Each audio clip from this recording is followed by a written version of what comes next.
Mga kababayan, kung kayo ay kasalukuyang tumatanggap ng pensyon mula sa SSS o GSIS, o kung ikaw ay malapit ng mag-retire, huwag ninyong isasara ang video na ito. Dahil ngayon, may mga pagbabago na direktang makakaapekto sa inyong buwanang pensyon at may isang malaking rumor tungkol sa 20,000 piso na cash na kumakalat sa buong Pilipinas na kailangan nating pag-usapan ng malinaw at makatotohanan. Maraming pensyonado ang nagulat, marami ang nagtatanong, at marami ang natatakot na baka mabago ang kanilang buwanang sweldo, ang pensyon na kanilang pinaghirapan sa loob ng maraming taon. Kaya ngayon, dito na tayo mag-usap ng tapat, ng maayos, at ng may pagmamahal sa bawat isa sa inyo. Pakinggan ninyo itong mabuti. Ito ang hindi alam ng marami. Una, pag-usapan natin ang bagong edad ng panuto ng SSS, ang tinatawag nilang Revised Retirement Age Guidelines. Noong nakaraang mga linggo, nagkaroon ng malaking usap-usapan matapos ang SSS ay nag-announce ng mga clarifications sa kanilang retirement eligibility rules. Marami ang nagkamali ng pag-unawa at marami ang nagpapanik ng walang dahilan. Kaya hayaan ninyong ipaliwanag namin ito ng simple at malinaw. Sa ilalim ng kasalukuyang SSS law, ang regular retirement age ay nananatili sa 60 taon gulang para sa mga voluntaryong mag-retire at 65 taon gulang para sa mga compulsory retirement. Ngunit ang bagong panuto na binanggit ng SSS ay hindi nagbabago ng edad.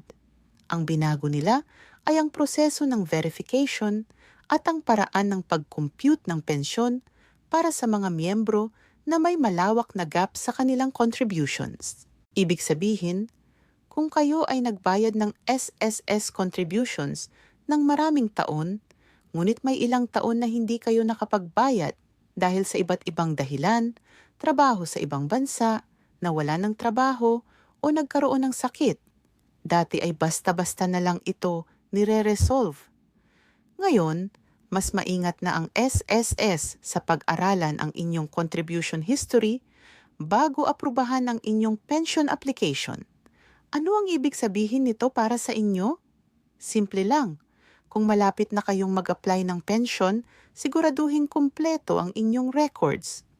Kumuha ng statement of account o employment history sa pinakamalapit na SS branch o sa inyong My SSS online account. Tiyakin na naka-record ang lahat ng inyong contributions, kahit yung noong kabataan pa kayo. Ngayon, pag-usapan natin ang pension computation para maunawaan ninyo kung magkano ang maaari ninyong matanggap. Ang SSS pension ay nakabatay sa 3 bagay: ang inyong average monthly salary credit o AMSC, ang bilang ng inyong credited years of service, at ang inyong contribution history. Halimbawa, si Mang Ernesto. Siya ay nag-retire sa edad na 60 taon. Nagbayad siya ng SSS contributions sa loob ng 30 taon. Ang kanyang average monthly salary credit ay 10,000 piso. Sa formula ng SSS, ang kanyang pensyon ay magiging katumbas ng 30% ng kanyang AMSC. Dagdag ang 2% para sa bawat taon na lumagpas sa 10 taon ng contributions. Kaya ang computation, 21% ng 10,000 ay 2,100 piso. Dagdag pa ang 2% multiplied by 20 taon. Iyon ay 2% times 20 taon times 10,000, nakatumbas ng 4,000. Kaya ang total monthly pensyon ni Mang Ernesto ay humigit kumulang 6,000 at 100 piso bawat buwan. Hindi man ito malaki, ito ang kanyang karapatan, ang bunga ng kanyang mga taon ng pagtatrabaho at pagbabayad ng contributions. Mayroon ding minimum pension na tinitiyak ng SSS. Para sa mga miyembro na may 10 hanggang 100 diyeta o higit pang contributions, ang minimum monthly pension ay 2,000 at 500 piso. Para sa mga may 50 hanggang 89 na contributions, ang minimum ay 2,000. At para sa mga may mas mababa pang contributions, ang minimum ay 1,000 at 2 pesos. Ito ang hindi alam ng marami. Kahit maliit ang inyong sweldo noon, kahit mababa ang inyong contributions, may guaranteed minimum pension pa rin kayo. Huwag kayong panghinaan ng loob. May isa pang mahalagang update na kailangan ninyong malaman, lalo na kung kayo ay may SSS loan na hindi pa nababayaran. Ito ang tinatawag na Loan Deduction at Offset Policy ng SSS. Kung kayo ay may natitirang balanse sa inyong SSS salary loan, calamity loan o restructured loan, at kayo ay mag-a-apply na ng pensyon, may posibilidad na ang bahagi ng inyong pensyon ay ibabawas o i-offset para mabayaran ang inyong utang sa SSS. Halimbawa natin, si Aling Perla. Ang kanyang monthly pension ay 5,500 piso. Ngunit mayroon siyang natitirang SSS loan na 28,000 piso. Ang SSS ay maaaring magbawas ng hanggang 10% ng kanyang monthly pension. Iyon ay 550 piso bawat buwan hanggang mabayaran ang kanyang utang. Kaya ang kanyang matanggap na pensyon sa simula ay magiging 5,000 at 10 piso at ang 550 piso ay pupunta sa kanyang loan. Ngayon, ang magandang balita, mayroon silang tinatawag na restructuring option. Kung malaki ang inyong natitirang loan at ayaw ninyong malaki ang bawas sa inyong pensyon, maaari kayong makipag-usap sa SSSS tungkol sa loan restructuring bago pa man kayo mag-apply ng pensyon. Sa ganitong paraan, mas maayos at mas maliit ang bawas bawat buwan. Ang payo namin, huwag kayong matakot pumunta sa SSS office. Tanungin ninyo ang inyong loan balance. Alamin ninyo ang inyong options. Ang mga tauhan ng SSS ay nandoon para tulungan kayo. Huwag ninyong palampasin ito, ang clawback at overpayment policy ng SSS. Ito ay isang bagay na kamakailan ay mas mahigpit na isinasagawa ng SSS. Ang clawback ay nangyayari kapag ang isang pensyonado ay nakatanggap ng pensyon na hindi naman dapat ay natatanggap nila. Halimbawa, kapag may error sa computation o kapag patuloy na nire-receive ang pensyon kahit pumanaw na ang benepisyaryo nang hindi agad iniulat sa SSS. Makinig kayong mabuti sa bahaging ito. Kung ang inyong asawa o kamag-anak na pensyonado ay namatay na, kailangan ninyong agad na ipaalam sa SSS. Sa loob ng 30 hanggang 60 araw. Ang pagpapaliban ng pag-report ay maaaring magresulta sa overpayment na kailangan pang ibalik. At ito ay magiging karagdagang abala para sa pamilya sa oras ng pagdadalamhati. Para sa mga kasalukuyang pensyonado, siguraduhin din na ang inyong Annual Confirmation of Pensioners' Existence o ACOP ay naisasagawa bawat taon. Ito ay ang proseso kung saan pinapatunayan ninyo sa SSS na kayo ay buhay pa at karapat-dapat pa ring makatanggap ng pensyon. Kung hindi ninyo ito gagawin, may posibilidad na mapigilan ang inyong pension payments hanggang ma-process ang inyong confirmation. At ngayon, pag-usapan natin ang pinakainaabangan ng lahat, ang 20,000 pisong cash na rumor. Sa nakalipas na ilang linggo, may kumakalat na mensahe sa social media, sa mga group chats at maging sa mga text messages na nagsasabing ang SSS at GSIS ay magbibigay ng 20,000 piso na one-time cash assistance sa lahat ng pensyonado. May mga nagtatawid ng mensahe na may mga numero ng telepono, may mga link na pinapagpindot at may mga tao pang nagpapanggap na kinatawan ng SSS o GSIS. Kaya ngayon, nais naming sabihin sa inyo ng malinaw at walang alinlangan. Walang opisyal na announcement mula sa SSS o GSIS ang nagpapatunay ng 20,000 pisong universal cash distribution para sa lahat ng pensyonado sa kasalukuyan? Wala. Zero. Kahit isa. Ang SSS at GSIS ay may sariling mga website at opisyal na social media accounts kung saan inilalabas ang lahat ng kanilang tunay na anunsyo. Ang SSS ay nasa ss.tuldok.gov.ph. Ang GSIS ay nasa gsis.tuldok.gov.ph. Kung hindi ninyo ito makita roon, hindi ito totoo.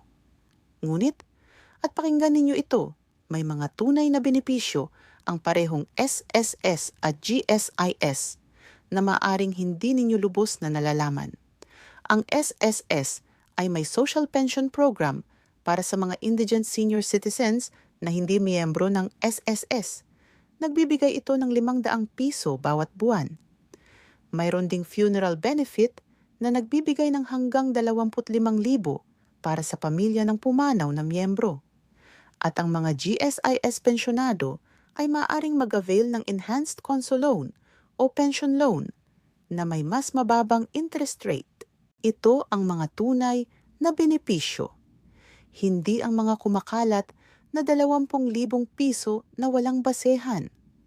Mga kababayan, dapat nating pag-usapan ang tungkol sa scam warning na lubhang nakakaapekto sa ating mga pensyonado.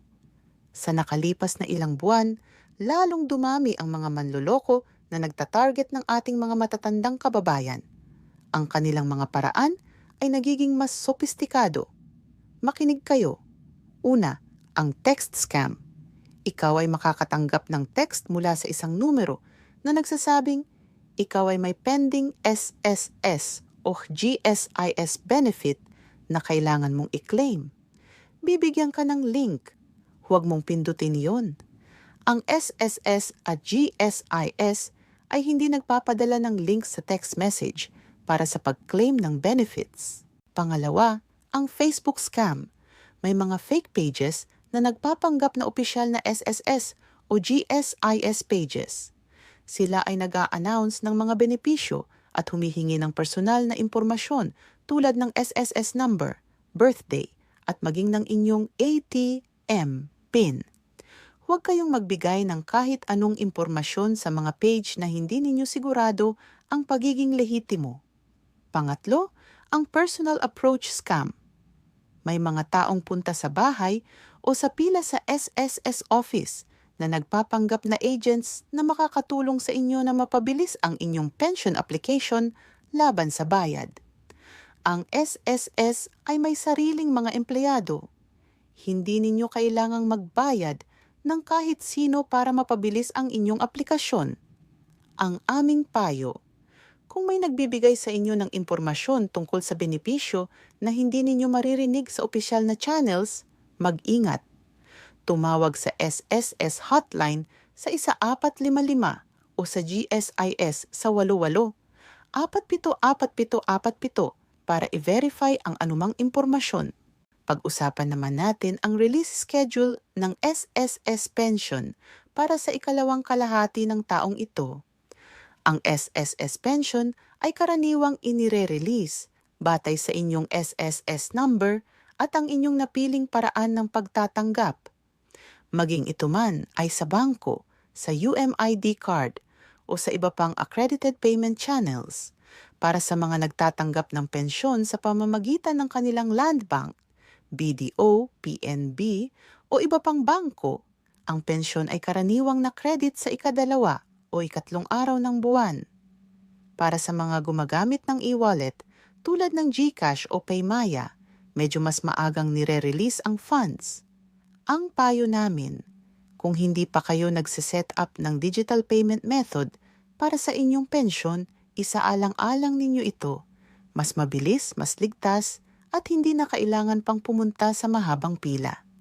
Magtanong sa inyong apo o sa isang pinagkakatiwalaang tao na makakatulong sa inyo na iset up ang GCash o i-link ang inyong UMID sa isang bangko. Para sa mga GSIS pensyonado, ang schedule ng pension ay katulad din, inire-release bawat buwan at direkta sa inyong GSIS e-card o sa inyong designated bank account. Kung may concern kayo sa inyong release date, makipag-ugnayan sa pinakamalapit na GSIS office o bisitahin ang kanilang website. May isa pang mahalagang bagay na nais naming ipaalala sa lahat ng ating mga pensyonado. Ang inyong pensyon ay hindi regalo. Hindi ito tulong mula sa gobyerno na maaaring bawiin sa isang iglap. Ito ang bunga ng inyong pagpapawis, ng inyong mga taon ng pagtatrabaho, ng bawat pisong ibinawas sa inyong sweldo para sa inyong SSS o GSIS contribution. Kayo ay nagbayad para dito. Kayo ay naghirap para dito. Kayo ay naghintay para dito. At ngayon, na oras na ninyong matanggap ang inyong nararapat, huwag hayaang may mangsamantala sa inyo. Huwag hayaang may manglinlang sa inyo.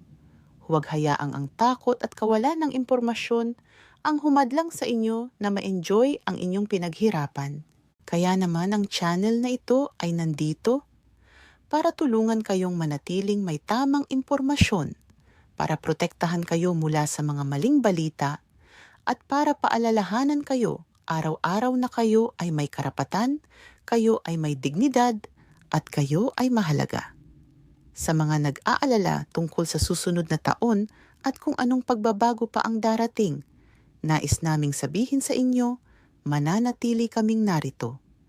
Bawat bagong announcement, bawat pagbabago sa patakaran, bawat update mula sa SSS at GGSIS, dadalhin namin ito sa inyo ng malinaw, ng tapat at ng may respeto. Huwag kayong maniwala sa mga kumakalat na mensahe na hindi ninyo ma-verify. Huwag kayong magbigay ng inyong personal na impormasyon sa kahit sino na hindi ninyo kilala. At lagi ninyong tandaan, ang opisyal na impormasyon ay mula lamang sa opisyal na channels. Kung kayo ay may katanungan tungkol sa inyong SSS pension, tumawag sa 1455. Kung kayo ay GSIS pensyonado, ang hotline ay 88474747. At kung kayo ay nangangailangan ng tulong para sa inyong pension application o sa pag-unawa ng inyong benefits, maaari kayong magtanong sa komento sa ibaba. Nandito kami para sagutin ang inyong mga katanungan. Mga minamahal na kababayan, mga pensyonado, mga retirado, mga nagtatrabaho pa rin at naghahandang mag-retire, ang inyong kinabukasan ay mahalaga. Ang inyong kapakanan ay mahalaga. At ang inyong mga tao ng serbisyo sa bansang ito ay hindi dapat malimutan. Patuloy kayong lumaban para sa inyong mga karapatan. Patuloy kayong maghanap ng tamang impormasyon at patuloy na magtiwala na may mga tao sa paligid ninyo, kasama kami, na handang samahan kayo sa bawat hakbang. Kung nakatulong ang video na ito sa inyo ngayon, mangyari po lamang na ibahagi ninyo ito sa inyong mga kaibigan, sa inyong mga kapwa pensyonado, sa inyong mga kamag-anak na maaaring mangailangan ng impormasyong ito.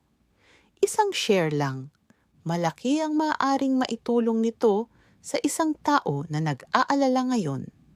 At kung hindi pa kayo nakasubscribe sa channel na ito, pindutin na po ang subscribe button at ang bell icon para hindi kayo makaligtaan ng kahit isang mahalagang update. Nandito kami para sa inyo, ngayon, bukas, at sa mga darating pang araw. Maraming salamat sa inyong panunood. Ingat kayo palagi, manatiling malusog, at lagi ninyong tandaan, ang inyong pensyon ay inyong karapatan. Walang makakaagaw niyon sa inyo. Hanggang sa muli, paalam.